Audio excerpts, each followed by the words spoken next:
سورہ فجر میں اللہ تعالیٰ ارشاد فرماتا ہے کہ جب میرا کوئی بندہ وَلَا تَحَاضُّونَ عَلَىٰ طَعَامِ الْمِسْكِينِ کھانا کھلا نہ سکتا ہو، زبان سے کسی کو کہہ سکتا ہے کہ یہ محتاج ہے، ضرورت مند ہے، اس کو کھلا دو، خود نہیں کھلا سکتا، کسی کو ترغیب دیتا ہے۔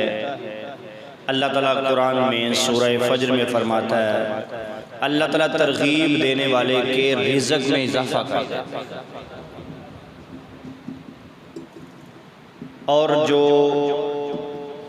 کھلانا تو بڑی بات دور کی بات ہے، ایک زبان کا جملہ بھی نہیں کہہ سکتا ترغیب کے لیے، اللہ قرآن میں کہتا ہے میں اس کا بھی رزق تنگ کر دیتا ہوں۔ تو رزق کی تنگی کا جو سبب ہے وہ یہ ہے کہ آج ہم نے ایک دوسرے کو کھانا کھلانے کی جو ترغیب ہے اس کو ختم کر دیا، جبکہ آپ کے سامنے حدیث بھی اور قرآن بھی عرض کروں گا، اللہ تعالیٰ نے کھانا کھلانے والے کو اپنا محبوب بندہ بیان کیا۔ سورہ مدثر میں اللہ تعالیٰ نے اس کے دوسرے رکوع میں ارشاد فرمایا کہ جب جنتی لوگ جہنمیوں سے پوچھیں گے نا ما سالککم فی سقر، اے جہنمیوں بتاؤ تم جہنم میں کیوں گئے؟ تو قرآن کہتا ہے وہ کہیں گے قالوا لم نک من المصلین، ہم جہنم میں اس لیے گئے کہ ہم نماز نہیں پڑھتے تھے۔ کیا نہیں کرتے تھے؟ ہم نماز نہیں پڑھتے تھے۔ جنتی کہیں گے اس کے علاوہ کوئی اور عمل؟ کہا وَلَمْ نَكُ نُطْعِمُ الْمِسْكِينَ، ہمارے پاس کھلانے کی صلاحیت بھی موجود تھی اور ہمیں ضرورت مند کا بھی پتہ تھا اور اس نے ہم سے مانگا بھی تھا، ہم دے بھی سکتے تھے، پھر بھی ہم نے اس نیکی کو معمولی سمجھ کر مسکین کو کھانا نہیں کھلایا۔ آج اللہ نے اس کی سزا دیتے ہوئے ہمیں جہنم میں داخل کر دیا۔ وَلَمْ نَكُ نُطْعِمُ الْمِسْكِينَ، ہم مسکین کو بھوکے کو کھانا نہیں کھلاتے تھے۔ ایک یہ ہوتا ہے کہ آپ سے کسی نے مانگا نہیں، یا یہ ہے کہ کسی نے مانگا تو ہے آپ کے پاس کھلانے کے لیے کچھ نہیں، پھر اگر آپ اسے کچھ نہیں کھلاتے تو کوئی حرج اور گناہ نہیں ہے، کیونکہ دونوں برابر ہی ہیں، یہ بھی منتظر ہے کہ مجھے کوئی کھلائے، وہ بھی منتظر ہے۔ یہاں میں اس عمل کی بات کر رہا ہوں، اس کی مذمت بیان کر رہا ہوں کہ ضرورت مند مانگ بھی لے، یہ دے بھی سکتا ہو، پھر جان بوجھ کر اس کو نہ کھلائے، اللہ تعالیٰ نے اس بندے کو جہنم میں داخل کر دیا۔ جو کھلا سکتا ہے نہ کھلائے۔ اور میں نے سورہ مدثر کی آیت آپ کے سامنے عرض کی، اسی طرح اللہ تعالیٰ قرآن میں سورہ بلد میں ارشاد فرماتا ہے فَلَقْتَحَمَ الْعَقَبَةَ، پس مجھے ہر بندے کو ایک مشکل وادی اور گھاٹی میں چڑھنا ہے۔ وَمَا أَدْرَاكَ مَا الْعَقَبَةُ، تمہیں کیا پتا کہ مشکل کام کون سا ہے؟ یعنی کہ نیکی کرنا، اللہ فرماتا ہر بندے کو نیکی کرنا مشکل ہے، اور تم نہیں جانتے کہ یہ نیکی کرنا کتنا مشکل کام ہے۔ اللہ تعالیٰ فرماتا ہے میری نظر میں سب سے بڑی نیکی یہ ہے کہ فَكُّ رَقَبَةٍ، کہ آپ کسی غلام کو پیسے دے کر آزاد کریں۔ یہ اللہ قرآن میں کہتا ہے کہ میرے نزدیک سب سے مشکل نیکی یہ ہے کہ آپ غلام کو آزاد کر دیں، یا آج کے دور میں آپ جو سمجھتے ہیں کہ فلاں قیدی بے قصور ہے، آپ اس قیدی کو چھڑانے کے لیے جو خرچہ مرچہ کریں گے وہ بھی اس کے اندر شامل ہے، آپ اس کی آزادی کا بندوبست کریں۔ پھر اللہ فرماتا ہے سب سے مشکل کام یہ ہے کہ بندہ خود بھی تنگ دست ہو، خود بھی تنگ دست ہو، خود بھی قحط میں ہو، خود بھی غربت اور مشکل میں ہو، اس کے باوجود کہ وہ خود بھی مشکل ہے، وہ خود تنگ دست ہو کر کسی تنگ دست کو کھانا کھلانے کی کوشش کرتا ہے۔ اللہ فرماتا ہے قرآن میں یہ سب سے مشکل کام، اور فرمایا فَلَقَّهَمَ الْعَقَبَةَ، ہر مومن بندے کو یہ مشکل گھڑی میں دوسرے کا ساتھ دینا ضروری ہے، جتنی استطاعت ہے۔ ایک لقمہ کی ہے تو ایک لقمہ کھلا دیں، ایک کھجور کھلا سکتے ہیں تو ایک کھجور کھلا دیں، ایک پانی کا گھونٹ پلا سکتے ہیں تو وہ پلا دیں۔ اور ہمارے اس دور میں، ہمارے اس علاقے میں کسی کو پانی پلانے کے تو ظاہر ہے کوئی پیسے نہیں لگتے، تو اللہ تعالیٰ فرماتا او اطعام فی یوم ذی مسغبہ، اللہ فرماتا ہے خود بندہ مشکل میں ہو، خود بندہ بھوکا ہو، اور پھر وہ کسی دوسرے بھوکے کو کھانا کھلا دے، یہ سب سے بڑی نیکی ہے۔ ایک یہ ہے کہ امیر غریب کو کھلا دے، یہ بھی بہت بڑی نیکی ہے۔ ایک یہ ہے کہ غریب کو کھلا دے، اس عمل کو اللہ نے سب سے زیادہ پسند فرمایا ہے، اس عمل کو سب سے زیادہ پسند کیا ہے، اور اسی کو اللہ کہہ رہا ہے او اطعام فی یوم ذی مسغبہ، بندہ خود بھی مشکل میں ہے پھر بھی وہ دوسرے کو کھلا دیتا ہے کہ دوسرے کو کھلاؤں گا تو اللہ بھی راضی ہوگا، اور کسی کو کھلانے سے جو میری غربت اور تنگ دستی ہے اللہ وہ بھی دور فرما دے گا۔ اللہ نے قرآن میں صحابہ کے کھانے کی تعریف کی ہے، کس نے تعریف کی ہے؟ اللہ نے۔ کس نے تعریف کی ہے؟ کس کی تعریف کی ہے؟ صحابہ۔ سورۃ الانسان میں اللہ تعالیٰ فرماتا ہے وَيُطْعِمُونَ الطَّعَامَ عَلَى حُبِّهِ، اللہ فرماتا ہے کہ حضور کے صحابہ کو معمولی نہ سمجھنا، ان کا جو کھانا کھلانے کا انداز ہے اللہ فرماتا ہے مجھے بڑا پسند ہے، یہ کسی کو کھانا کھلاتے ہیں تو مجھے بڑے اچھے لگتے ہیں، یا اللہ ان کے کھانا کھلانے کی جو سب سے بڑی خوبی جو تجھے پسند ہے وہ ہے کیا؟ اللہ قرآن میں کہتا ہے کہ وہ کھانا کھلاتے ہیں تو مسکینم و یتیمم و اسیرا، وہ کوئی یتیم ڈھونڈتے ہیں، وہ کوئی مسکین ڈھونڈتے ہیں، وہ کوئی قیدی ڈھونڈتے ہیں، کیونکہ ان کو جب بندہ کھانا کھلاتا ہے تو یہ نیت تو نہیں نہ ہوتی یہ بدلے میں مجھے بھی کھلائیں گے، وہ بیچارے اتنے جوگے ہوتے تو وہ خود محتاج ضرور ہوتے، ان کو جو کھانا کھلاتا ہے اس کا تو خاص بالکل واضح مقصد ہے کہ ان سے رزلٹ لینے کے لیے نہیں وہ کھلا رہا، وہ اس لیے نہیں کھلا رہا کہ یہ بھی بدلے میں کھلائیں گے، وہ تو صرف اس لیے کھلا رہا ہے کہ ان کو کھلاؤں گا تو میرا رب راضی ہوگا۔ کوئی امیر کو کھلائے نا تو سمجھ آتی ہے کہ یہ اس لیے کھلا رہا ہے جب موقع ملے گا تو یہ بھی مجھے کھلائے، اور ولیمے پہ لوگ زیادہ تر ان کو بلاتے ہیں جو کھانا بھی کھائیں اور ساتھ جناب رقم بھی ادا کریں، پیسے بھی دیں، ان کو لوگ زیادہ پسند کرتے، آئیں گے یار کھانا کھلائیں گے چلو کو 5-10 ہزار دے دیں، تو اس میں کھانا کھلانے کی نیت کم ہوتی ہے، باقی نیت زیادہ ہوتی ہے۔ کسی کی نیت پر میں کومنٹ تو نہیں کرتا، بہرحال یہ نیت اس میں چھپی ہوئی ہو سکتی ہے، لیکن اگر کوئی کسی کو ولیمے پر بلائے اور جس کو بلایا ہے وہ محلے کا علاقے کا غریب ترین بندہ ہو تو سب کو پتا ہے کہ اس نے کس لیے بلایا ہے، وہ اسے بدلے میں کیا دے گا، اس نے تو صرف اس لیے بلایا کہ اس کو بلاؤں گا تو رب راضی ہو جائے گا، اس کو کھلاؤں گا تو یہ مجھے پیسے تو نہیں دے گا، میرا رب اس کے بدلے میں مجھے برکت ضرور عطا کرے گا۔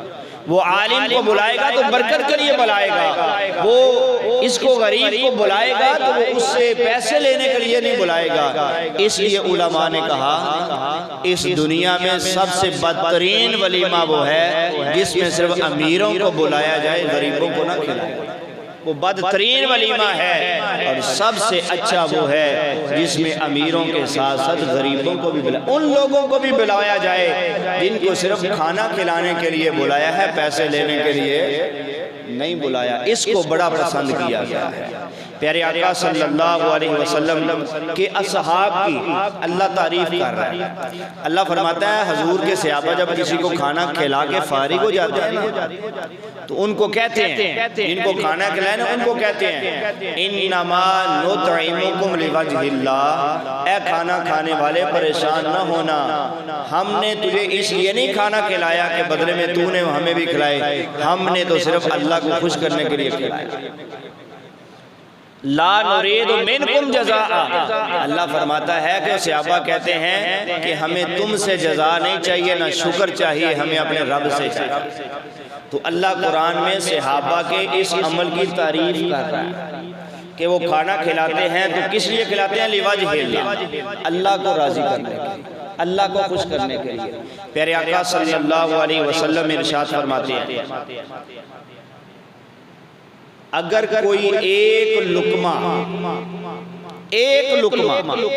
یا ایک مٹھی بھر کھجور یا کوئی ہنڈیا میں پکی ہوئی چیز کسی کو کھلاتا ہے، اور آپ کو پتا ہے نا کہ ایک لقمے سے تو بندہ سیر نہیں نہ ہوتا، ایک لقمہ کھلاتا ہے، تو پیارے آقا صلی اللہ علیہ وسلم فرماتے ہیں اس ایک لقمے کے بدلے میں اللہ تعالیٰ تین شخصوں کو جنت عطا کر دیتا ہے۔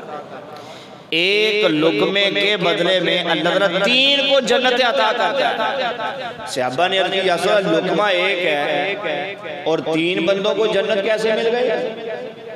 تو پیارے آقا صلی اللہ علیہ وسلم نے فرمایا ایک صاحب خانہ ہے جس نے اس لقمے کو کمانے کے لیے محنت کی ہے، صاحب خانہ ہے، گھر کا مالک ہے، سرپرست ہے، جس نے کھلانے کی ترغیب دیا اور اپنے ہاتھ سے محنت کر کے کما کے لایا ہے، ایک اللہ اس کے لیے جنت واجب کرتا ہے۔ اور ایک حضور فرماتے ہیں اس کی بیوی جس نے اس کو پکا کر اس کو کھانے کے اور حلق سے نیچے اتارنے کے قابل بنایا ہے، اللہ تعالیٰ اس بیوی کو بھی جنت عطا کرے گا۔ اور حضور فرماتے ہیں تیسرا وہ بندہ ہے جس نے اس کھانے کی پلیٹ یا چھاپا یا کوئی چیز کو پکڑ کر اس جس نے کھایا ہے اس کے پاس لے کر آیا، اس گھر کا خادم، اللہ کے رسول فرماتے ہیں اس خادم کو بھی اللہ جنت عطا کرے۔ اللہ اکبر کبیرہ، صاحب خانہ بھی اور بیوی بھی، اور جس نے اٹھا کر اس کے سامنے پیش کیا، اس نے پہلا لقمہ حلق سے نیچے اتارا تو 3 بندوں کے لیے جنت واجب ہو گئے۔ اور پھر حضور فرماتے ہیں اس حدیث کی آخر میں قربان جاؤں میں اس رب کی شان پر، قربان جاؤں، حضور فرماتے ہیں میں قربان جاؤں اس رب کی حمد اور ثنا پر جس نے اس خادم کو بھی اتنا ہی اجر و ثواب دیا۔ اللہ، کمانے والے کو بھی اتنا ثواب ہے، پکانے والے کو بھی اتنا ثواب ہے، اور لانے والے کو بھی اتنا ثواب ہے۔ اور فرمایا سبحان اللہ، کمانے والے نے تو محنت کی، پکانے والے نے بھی محنت کی، اس خادم نے صرف پکڑا اور پکڑ کر اس کو پیش کر دیا، صرف کیا۔ حضور فرماتے ہیں سبحان اللہ، اللہ کی شان وراء الورا ہے، کیا شان ہے، اللہ نے اس نوکر اور خادم کو بھی اتنا ثواب دے دیا، اس کے خزانے میں کون سی کمی ہے۔ اللہ اکبر کبیرہ، صرف ایک لقمے کی بات کر رہا ہوں، پورا سیر ہو کر پیٹ بھر کر کسی کو کھلانے کی بات نہیں کرتا۔ پیارے آقا صلی اللہ علیہ وسلم کے پاس انطاکیہ بستی کے کچھ لوگ آئے، آ کر حضور کی بارگاہ میں بڑے تحفے تحائف پیش کیے۔ حضور نے فرمایا خیر ہے، آج کیسے آنا ہوا اور اتنے تحفے تحائف؟ کہنے لگے کہ ہم نے یہ تحفے تحائف دیے، اتنی دور سے ہم آئے ہیں، ہماری ایک گزارش ہے۔ کیا گزارش ہے؟ کہ قرآن میں ایک لفظ ہے، آپ نے اس لفظ پر ایک نقطہ ہے، اس نقطے کو ختم کر کے اس کے اوپر 2 نقطے لگا دیں تو ہم راضی ہو جائیں۔ یعنی قرآن بدلیں، کیا کریں؟ ہمارے کہنے پہ یہ تحفے تحائف لیں اور ہمارے کہنے پہ قرآن کے ایک لفظ کا ایک نقطہ بدلیں۔ حضور نے فرمایا یہ اللہ کی طرف سے منزل نازل شدہ ہے، میں اس کو تبدیل نہیں کر سکتا۔ انہوں نے کہا بات چھوٹی سی گزارش ہے، کوئی بڑی نہیں ہے۔ فرمایا ہے کیا؟ وہ واقعہ مختصر یہ ہے کہ حضرت موسیٰ اور خضر علیہ السلام انطاکیہ بستی کے پاس گئے تھے، ان سے جا کر کہا تھا کہ ہمیں بھوک لگی ہے، کھانا دو، اور یہ کھلا بھی سکتے تھے، تو اللہ قرآن میں کہتا ہے فَأَبَوْا أَن يُضَيِّفُوهُمَا، انہوں نے موسیٰ اور خضر کو کھانا دینے سے انکار کر دیا۔ وہ کہنے لگے یہاں ابو ہے، آپ اس ابو کو اتو کر دیں۔ ابو کا مطلب ہے کہ انکار کیا، اتو کا مطلب ہے کہ انہوں نے کھانا پیش کیا۔ اب یہ قرآن بدل گیا، کہنے لگے بس اتنی سی گزارش ہے کہ ایک نقطے کی جگہ پہ 2 نقطے لگا دیں، کوئی لمبا چوڑا کام تو نہیں ہے، چھوٹی سی گزارش ہے بس۔ کہا آخر مسئلہ کیا ہے؟ کہنے لگے بات یہ ہے کہ ہمارے آباء و اجداد نے یہ غلطی کی تھی کہ انہوں نے نبی کو کھانا مانگنے کے باوجود بھی نہیں دیا تھا۔ اب ہم تو اس بات کو پسند نہیں کرتے، لیکن جب بھی قیامت تک کوئی اس قرآن کی آیت کو پڑھے گا تو ہماری بستی پر اور ہم پر لعنت کرے گا کہ اتنے برے لوگ ہیں کہ نبی کے کھانا مانگا، دے بھی سکتے تھے تو نہیں دے سکے۔ اے اللہ کے رسول، ہم نہیں چاہتے قیامت تک ہم پر لعنتیں ہوتے رہیں، اب قرآن کو بدل دیں۔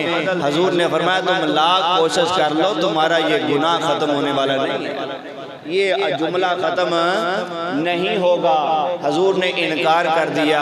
آج بھی جو قرآن پڑھتا ہے اور اس میں یہ پڑھتا ہے کہ نبی موسیٰ اور خضر علیہ السلام نے اس قوم سے کھانا مانگا اور انہوں نے نہیں دیا، تو ان پر آج بھی بندہ لعنت کرتا ہے۔ یار کتنے برے لوگ ہیں کہ ایک نبی آئے ان کے پاس، اور نبی بھی موسیٰ علیہ السلام، اور جن کو اولو العزم رسولوں میں شامل کیا گیا، اور انہوں نے کھانا مانگا بھی، یہ دے بھی سکتے تو نہیں دیے، اتنے برے لوگ، تو قیامت تک اس بستی پہ آج بھی لعنت، آج بھی لوگ ان کو برا کہتے ہیں۔ تو انہوں نے کھانا نہیں کھلایا، تو آج تک ان کے اس عمل کی مذمت ہو رہی ہے قرآن۔ اور آپ کو پتہ ہے جس معاشرے میں لوگ یہ مشہور ہو جائے نا اس معاشرے کے لوگ اچھے نہیں ہیں، تو آپ کو پتہ ہے لوگوں کی قدر ختم ہو جاتی ہے، پھر اس زمین، علاقے، مکان کی بھی اہمیت نہیں رہتی جہاں لوگ برے ہوتے ہیں۔ جہاں لوگ ایک دوسرے کے ملنسار، کھانے کھلانے والے، ایک دوسرے کے ساتھ معاشرت کو اچھے طریقے سے طے کرنے والے ہوتے ہیں، وہاں لوگوں کی بھی، مال کی بھی، جائیداد کی، ہر چیز کی قیمت بڑھ جاتی ہے، ہر چیز کے اندر اضافہ ہو جاتا ہے۔ تو آج بھی جو اس کو پڑھے گا اس پہ لعنت ہے۔ پیارے آقا صلی اللہ علیہ وسلم فرماتے ہیں میری امت میں سے اگر کسی نے میرے کسی ایک عالم کو ایک وقت کا کھانا اس طرح کھلایا کہ وہ عالم پیٹ بھر کے کھا گیا، تو حضور صلی اللہ علیہ وسلم فرماتے ہیں اس کے اعمال نامے میں بنی اسرائیل کے نبی کو کھانا کھلانے کا ثواب لکھا جائے گا۔ اس کے اعمال نامے میں نبی کو کھانا کھلانے کا، بنی اسرائیل کے نبی کو کھانا کھلانے کا ثواب ملے گا۔ اس کے کھاتے میں یہی لکھا جائے گا کہ یہ ایسے ہی ہے جیسے اس نے موسیٰ علیہ السلام کو کھانا کھلایا ہے، جیسے اس نے عیسیٰ علیہ السلام کو کھلایا ہے، جیسے داؤد و زبور کے جو ان پر نازل ہوئی ان کو کھلایا ہے۔ اب ذرا اندازہ کیجئے، میں نے عرض کی ہے کسی کو کھانا کھلانا ہماری شریعت میں بڑا ہی محبوب عمل ہے۔ پیارے آقا صلی اللہ علیہ وسلم کے بعد ایک صحابی حاضر ہوئے، عرض کی یا رسول اللہ اخبرنی بشیء یوجب الجنت، مجھے ایک بات بتائیے جو جنت لازم کر دے۔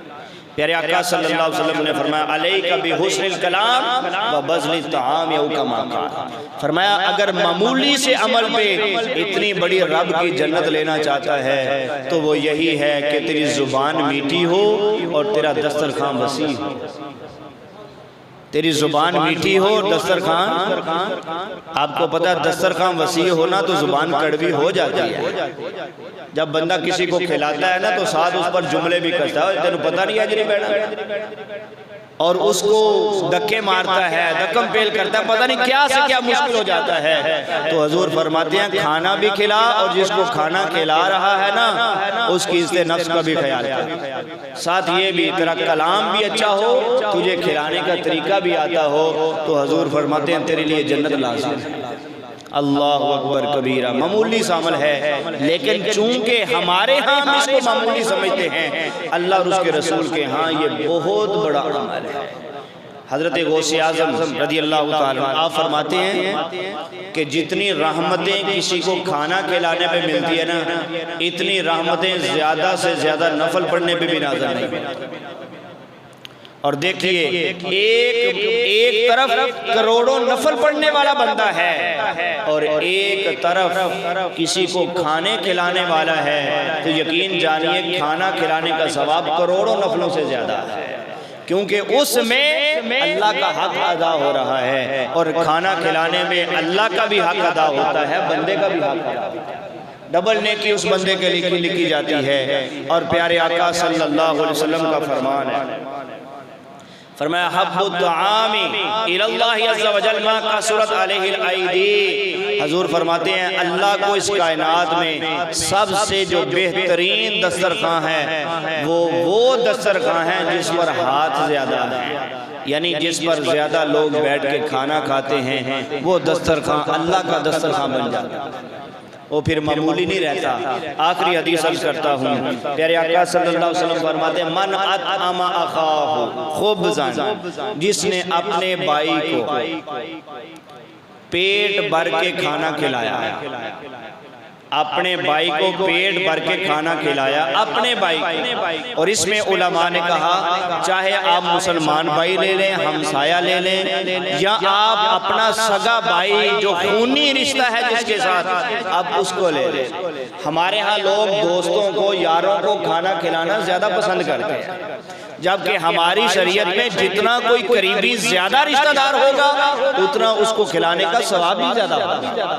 ایک تو کھلانے کا ثواب علیحدہ ملے گا، اور جو رشتہ داری کا حق ادا کیا ہے وہ علیحدہ ملے گا، اور قرابت داری کا رشتہ جو ہے وہ علیحدہ ملے گا، اور کھانا کھلانے کا علیحدہ ملے گا۔ حضور فرماتے ہیں من اطعم اخاہ خبزا، جس نے اپنے سگے بھائی کو کھانا کھلایا ایک روٹی، کتنے؟ حتی یشبعہ، یہاں تک کہ اگر ایک روٹی سے پیٹ نہیں بھرا تو اسے ایک اور کھلائی، جب تک وہ سیر نہیں ہوتا وہ اس کو کھلاتا رہتا ہے۔ اور اس کے بعد حضور فرماتے ہیں اللہ او سقاہ ماء حتی یرویہ، یا اسے روٹی نہیں تو اسے پانی پلائے، اسے کوئی مشروب پلائے، اتنا پلائے کہ وہ سیر ہو جائے۔ کھانا کھلائے یا پانی پلائے، اور اگر کھانا اور پانی دونوں ہی سیر ہو کے اس کو کھلائے پلائے تو اس پر تو اسے ڈبل اجر ملے گا۔ حضور فرماتے ہیں اب دیکھیے یہ جس کو تم ایک معمولی سا عمل سمجھتے ہو، کہتے ہیں میرا بھائی میرے گھر سے کیوں کھا گیا، میں نے کبھی اس کے گھر سے کھایا ہے، میں نہیں کھاؤں گا، میں پسند نہیں کرتا، پھر عورتوں کی وجہ سے آپس میں معاملات یہ سارے الجھ جاتے ہیں۔ اگر دسترخوان وسیع ہو تو بھائیوں کے اندر بھی اللہ اتفاق پیدا کر ہی رکھتا ہے، اور مال میں بھی برکت عطا فرماتا رہتا ہے۔ حضور فرماتے ہیں اب کیا ہوا، بھائی نے بھائی کو کھانا کھلایا یا پانی پلایا، اب اللہ اس سے خوش ہو۔ کون خوش ہوا؟ بھائی تو خوش ہوا ہی ہے نا، تو ساتھ اللہ بھی خوش ہوا۔ اب اللہ خوش ہو کے اعلان فرما رہا ہے فرشتوں کو بلا کے، فرشتوں کو بلا کے اللہ فرما رہا ہے بعد اللہ لہو عن النار، اے میرے فرشتوں اس کھانا کھلانے والے کو جہنم سے دور کر،